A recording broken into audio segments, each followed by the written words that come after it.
toujours cancer gastrique, mais quoi de neuf en 2014?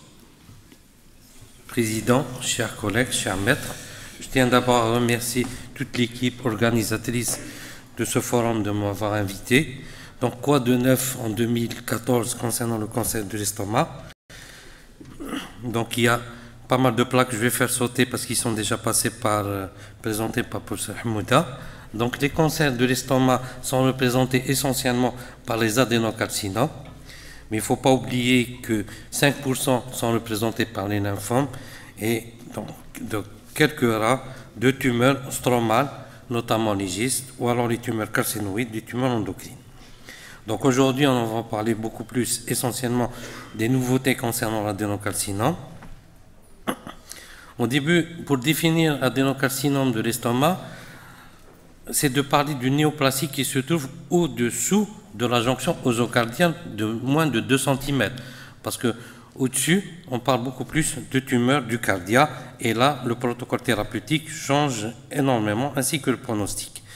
Malheureusement, l'adénocarcinome gastrique est de pronostic toujours sombre, puisque 20% de survie à 5 ans seulement, car le plus souvent, c'est le diagnostic, il est tardif. Le traitement curatif reste toujours chirurgical. Les adénocarcinomes, ils sont surtout regroupés sous forme d'adénocarcinome intestinal, retrouvés dans 85% des cas. C'est des cas sporadiques. C'est surtout l'apanage du sujet âgé, aux environs de 70 ans. Il y a une nette prédominance masculine. Par contre, les adénocarcinomes diffus, qui représentent seulement 10%, il y a une nette prédominance féminine, et ça survient le plus souvent à un âge plus jeune, moins de 40 ans, avec des antécédents familiaux. Et bien sûr, dans quelques rares, c'est des adénocarcinomes héréditaires. Je ne peux pas m'en passer de parler de quelques lésions précancéreuses, et notamment, surtout, l'ulcère gastrique, et de marquer les jeunes, de dire devant tout ulcère gastrique, on doit toujours avoir en idée que c'est probablement une néoplasie, parce qu'elle est retrouvée dans 1 fois sur 10, et faire des biopsies. On ne peut pas faire une endoscopie en retrouvant un ulcère gastrique, il est vraiment aberrant de ne pas faire des biopsies. Et surtout de surveiller par la suite, après traitement éventuellement. Donc je passe concernant les polypes. Les facteurs de risque, vous le connaissez bien, c'est surtout une infection à l'Helicobacter pylori, sans oublier les autres facteurs. Il y a eu plusieurs méta-analyses qui ont démontré qu'il y a une forte corrélation entre l'Helicobacter pylori et le cancer gastrique. Et ce qui est important aussi de voir que cette évolution vers la gastrite chronique, vers la métaplasie et la dysplasie. Lorsqu'on arrive au stade de métaplasie intestinale, pratiquement c'est un stade irréversible. Donc on ne peut pas avoir un adéchrome de la muqueuse gastrique. On ne peut pas revenir marche arrière. Alors lorsqu'il s'agit d'une gastrite chronique, on peut revenir à une muqueuse beaucoup plus saine. Donc le risque, il est environ de 1 à 3%, et c'est l'évolution dans les années. Donc vous voyez, c'est au-delà de 50 ans où il y a le risque de développer un adénocarcinome. Le lymphome, il s'agit d'une incidence qui est un petit peu beaucoup moins élevée, de 0,3%. Pour vous dire, donc, on a recherché l'Helicobacter pylori et on a essayé de voir est-ce qu'il y a une corrélation avec l'histologie et le siège de l'Helicobacter pylori. Et on a remarqué que lorsqu'il y avait une atrophie gastrique sévère, le risque il est multiplié par 5. Pardon. Il est multiplié par 5, et lorsqu'il s'agit d'une gastrite diffuse, donc, ou alors qui a atteint le corps de l'estomac, c'est-à-dire la petite et la grande courbure, le risque il est multiplié par 34. Donc d'où l'importance de faire des biopsies à ce niveau-là et de surveiller par la suite le malade. Et lorsqu'il s'agit, on vous répond sur le compte-rendu ANAPAD, il y a une métaplasie intestinale, faites attention parce que le risque il est multiplié par 6 de développer un cancer. Donc c'est pour cela qu'il y a de cela 1 ou 2 ans, il y a eu, vous connaissez la classification de Sydney, on parlait de classification des gastrites de Sydney. Actuellement, il y a cette classification qui est très intéressante parce que c'est un score, c'est la classification de Olga, c'est un score où vous calculez sur le corps de l'estomac avec l'onde de l'estomac. Donc, est-ce qu'il y a une atrophie qui est sévère ou pas d'atrophie ou une atrophie moyenne? Et lorsque vous avez un score, un stade, vous voyez ici, un score qui est entre 3 et 4, le risque de développer un carcinome, carcinome gastrique il est beaucoup plus élevé. Il y a aussi le génotype de la bactérie. Il y a plusieurs bactéries, d'Helicobacter pylori. On a remarqué ceux qui ont le génotype VKA et le KA, le risque de développer un cancer hépatocellulaire, un cancer gastrique, il est beaucoup plus élevé. Je m'excuse du lapsus parce que je fais une thèse sur le carcinome hépatocellulaire. Donc, l'infection à Helicobacter pylori est une condition nécessaire, mais elle n'est pas suffisante. Donc, il y a plusieurs prédispositions, notamment l'environnement génétique. Il ne faut pas oublier de faire une consultation oncogénétique, surtout lorsqu'il s'agit d'un adénocarcinome moins de 40 ans. Et là, c'est le cas le plus typique, c'est la famille de Bonaparte, de Napoléon, où le père était décédé, et on pensait que l'empereur Napoléon était décédé par intoxication à l'arsenic. En fin de compte, lorsqu'ils ont fait une biopsie et une autopsie, ils avaient remarqué que c'était un adénocarcinome gastrique de type familial. Et c'était aux années 1821. Alors, qu'est-ce qu'il y a de nouveau maintenant concernant le diagnostic? C'est surtout de détecter, on peut prévenir ce cancer grâce à la détection des lésions précancéreuses que vous connaissez bien actuellement. Et surtout de rechercher systématiquement l'Helicobacter pylori. Est-ce qu'il y a eu des changements concernant la symptomatologie? Non, malheureusement, trop rarement de découvertes fortuites pour qu'on arrive au stade in situ, un cancer superficiel représenté le malado-chirurgien à un stade utile. Malheureusement, dans la majorité des cas, c'est des stades tardifs parce que la symptomatologie n'est pas typique.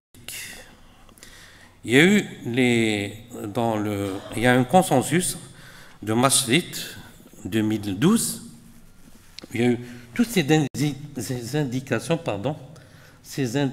pour rechercher l'Helicobacter pylori. Ils ont énuméré toutes les indications de l'Helicobacter pylori, donc de faire l'endoscopie avec des biopsies. Bon, les gastriques de l'estomac, donc point de vue endoscopique, on a plusieurs formes. C'est soit le cas le plus fréquent, c'est des cas de polycystes ulcéro-bourgeonnants, on peut avoir des formes polypoïdes, mais faites attention, c'est surtout la lignite gastrique. Là, ça nous pose vraiment un problème en endoscopie, parce que sur l'aspect macroscopique, c'est vraiment sain. Et vous remarquez, c'est surtout l'insufflation, c'est-à-dire vous n'allez pas avoir une bonne contraction du corps gastrique. Et là, on doit suspecter une lignite gastrique. Malheureusement, la biopsie elle a une faible sensibilité, parce qu'il y a une infiltration de la sous-muqueuse, donc il y a une faible sensibilité, elle est seulement de 50%. Donc même une biopsie normale ne peut pas écarter une lignite gastrique. Donc on doit céder. Soit on fait des biopsies en puits, c'est-à-dire biopsie, forte biopsie, ou alors on fait une macrobiopsie à lance diathermique. Ou alors on pourrait céder aussi par l'échoendoscopie, qu'on va le voir par la suite. Il n'y a pas eu de changement concernant la classification endoscopique, donc soit un aspect polypoïde, soit un aspect plan, et là ça nous pose beaucoup de problèmes pour le diagnostic, parce que vous remarquez que pratiquement ici, la muqueuse n'est pas surélevée, donc là on doit céder par des nouvelles techniques d'endoscopie, la chromendoscopie, certaines colorations et certaines techniques endoscopiques, notamment le NBI. Et là, c'est surtout les formes ulcérées. Là, il n'y a pas eu de changement. Côté radiologue, est-ce qu'il y a eu du changement point de vue radiologique, concernant surtout le bilan d'extension? Alors, le scanner thoraco-abdominopelvien est toujours de rigueur. Il vous permet de faire un bilan de réversibilité et d'extension. Mais ce qu'il faudrait savoir, c'est surtout que l'extension ganglionnaire et pariétale, les performances de l'échoendoscopie est nettement supérieure par rapport au scanner. Vous allez me dire, l'échoendoscopie, où est-ce qu'on l'a fait? À Alger, il y a 3 centres. Donc j'espère qu'il y aura par la suite au niveau de l'Est et de l'Ouest. L'échoendoscopie est importante, surtout pour les lignites. Donc je vous ai expliqué qu'on ne peut pas céder surtout par les biopsies, mais lorsqu'on fait l'échoendoscopie, on va retrouver cet épaississement pariétal qui va vous évoquer une lignite. Et vous pouvez faire des biopsies pendant l'échoendoscopie.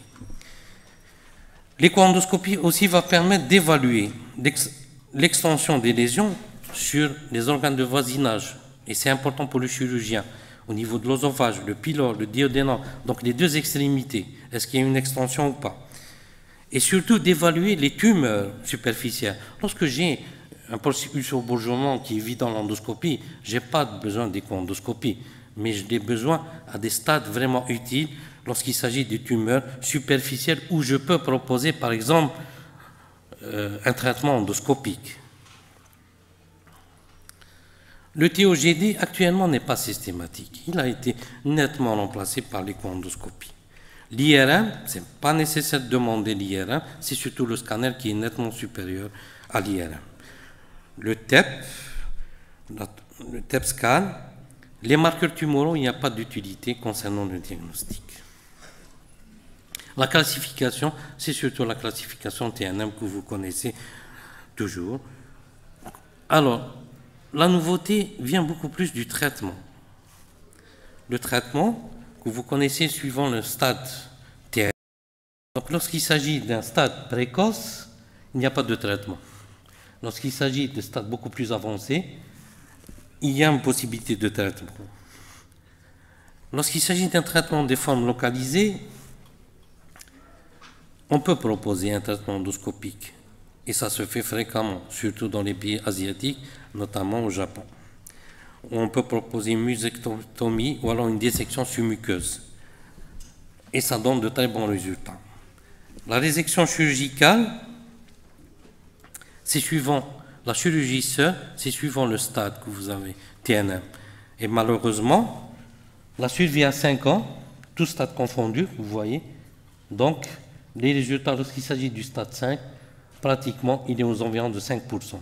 Bien sûr, lorsqu'il s'agit d'un stade beaucoup plus précoce, il avoisine les 80%. Alors, la nouveauté viendrait beaucoup plus de la radiochimiothérapie. Il y a eu plusieurs protocoles, plusieurs essais. Ils ont confirmé que la chimiothérapie, que la radiochimiothérapie adjuvante donnait de meilleurs résultats par rapport à la chirurgie seule. Et vous voyez que ce soit la survie à 3 ans, elle est ici de 50% lorsqu'on rajoutait la radiochimiothérapie en post-opératoire par rapport à la chirurgie seule. Et bien sûr, la récidive à distance ou alors loco-régionale, elle est beaucoup plus importante lorsqu'il s'agit d'une chirurgie seule. Il y a eu la chimiothérapie périopératoire, c'est-à-dire on entame une chimiothérapie avant l'intervention. Et là, il y a eu des données de... Pardon, je pense qu'il y a un petit souci.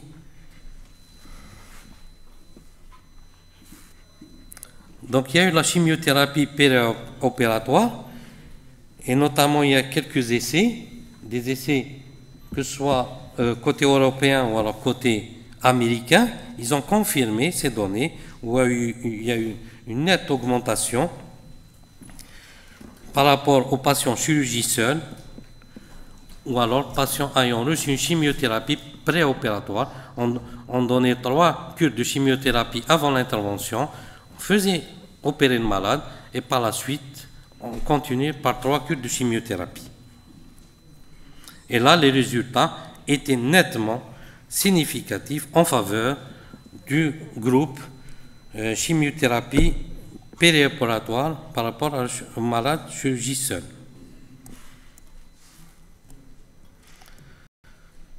Donc, décider d'une chimiothérapie périopératoire ou alors d'une radiochimiothérapie post-opératoire, là, les écoles convergent.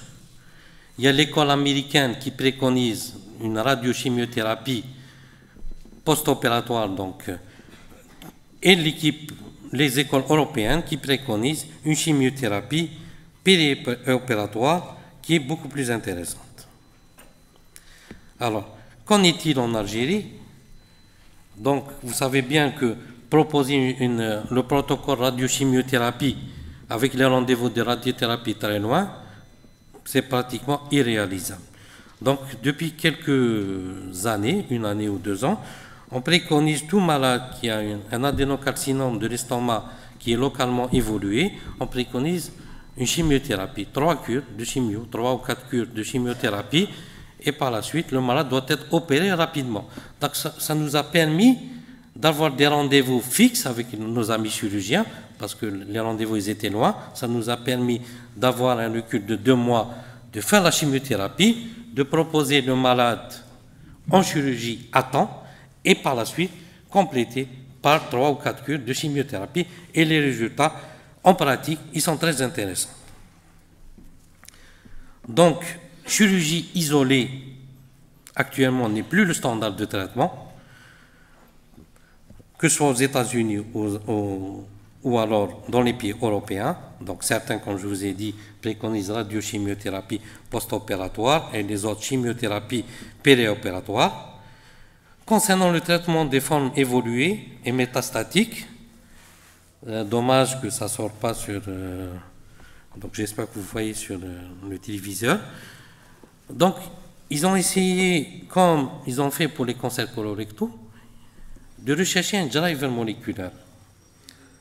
Le driver moléculaire concernant le cancer colorectal, c'est surtout le KRAS, donc, qui est actuellement recherché pour donner une chimiothérapie, une thérapie ciblée, donc lorsque le driver moléculaire est présent.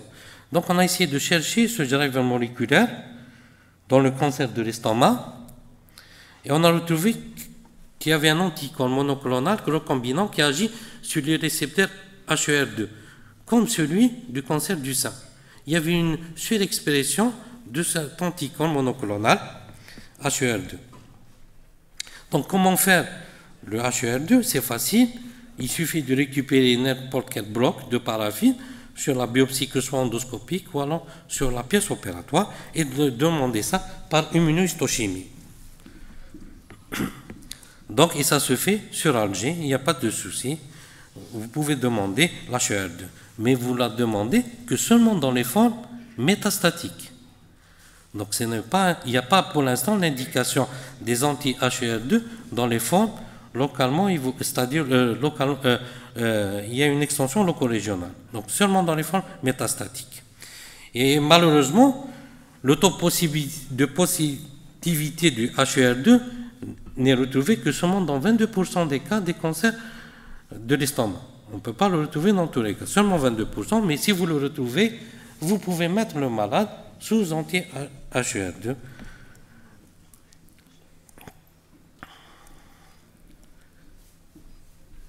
Alors, dommage, il y a l'algorithme. Donc, l'anti-HER2 qui existe en Algérie, c'est surtout le trastuzumab, j'ai réussi à le dire, ou alors l'herceptine, qui existe, qui a l'AMM aux États-Unis et en Europe depuis 2010, dans les adénocarcinomes, bien sûr, HER2 positif. Professeur Chéri, oui. On peut attendre 2 minutes, on va avoir l'image. D'accord. C'est un problème d'électricité qui est indépendant de notre volonté, on va l'avoir. Comme ça, on aura l'algorithme. Au moins, on pourrait suivre.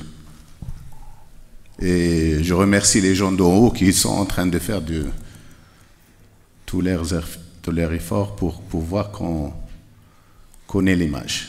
Je les remercie.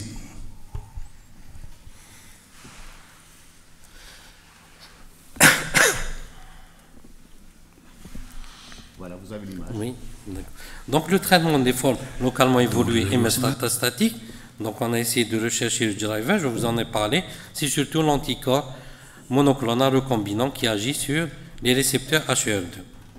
Donc comment vous allez le demander? C'est facile, vous n'avez qu'à envoyer votre bloc d'Anapat vers un service d'Anapat à Alger pour faire la HER2. Ça se fait que ce soit dans le privé ou alors dans le public. Et s'il est positif, il est positif seulement dans la littérature, dans 22% des cas, le malade peut être proposé pour une chimiothérapie à la carte, si on veut. Il y a des cas particuliers, donc l'aninite, c'est la chirurgie, c'est la gastrectomie qui doit être totale, il n'y a pas de... Et bien sûr, le protocole de chimiothérapie périopératoire est toujours de mise dans ce cas-là. En cas de carcinose péritonéale, si vous pouvez pratiquer une CHIPI, c'est-à-dire une chimiothérapie intrapéritonéale, ça aurait été l'idéal.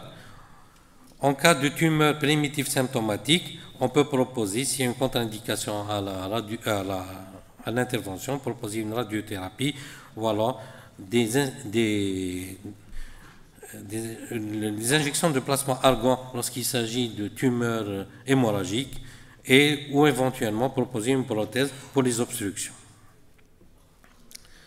Là, c'est l'algorithme donc concernant le cancer de l'estomac non métastatique. Donc, lorsque vous pratiquez un scanner, si la tumeur est écartée, donc c'est oui, il est actuellement admis de faire 3 cures de chimiothérapie périopératoire, de proposer le malade à la chirurgie. Et pour nous, c'est intéressant, c'est le délai pour avoir le rendez-vous pour la chirurgie.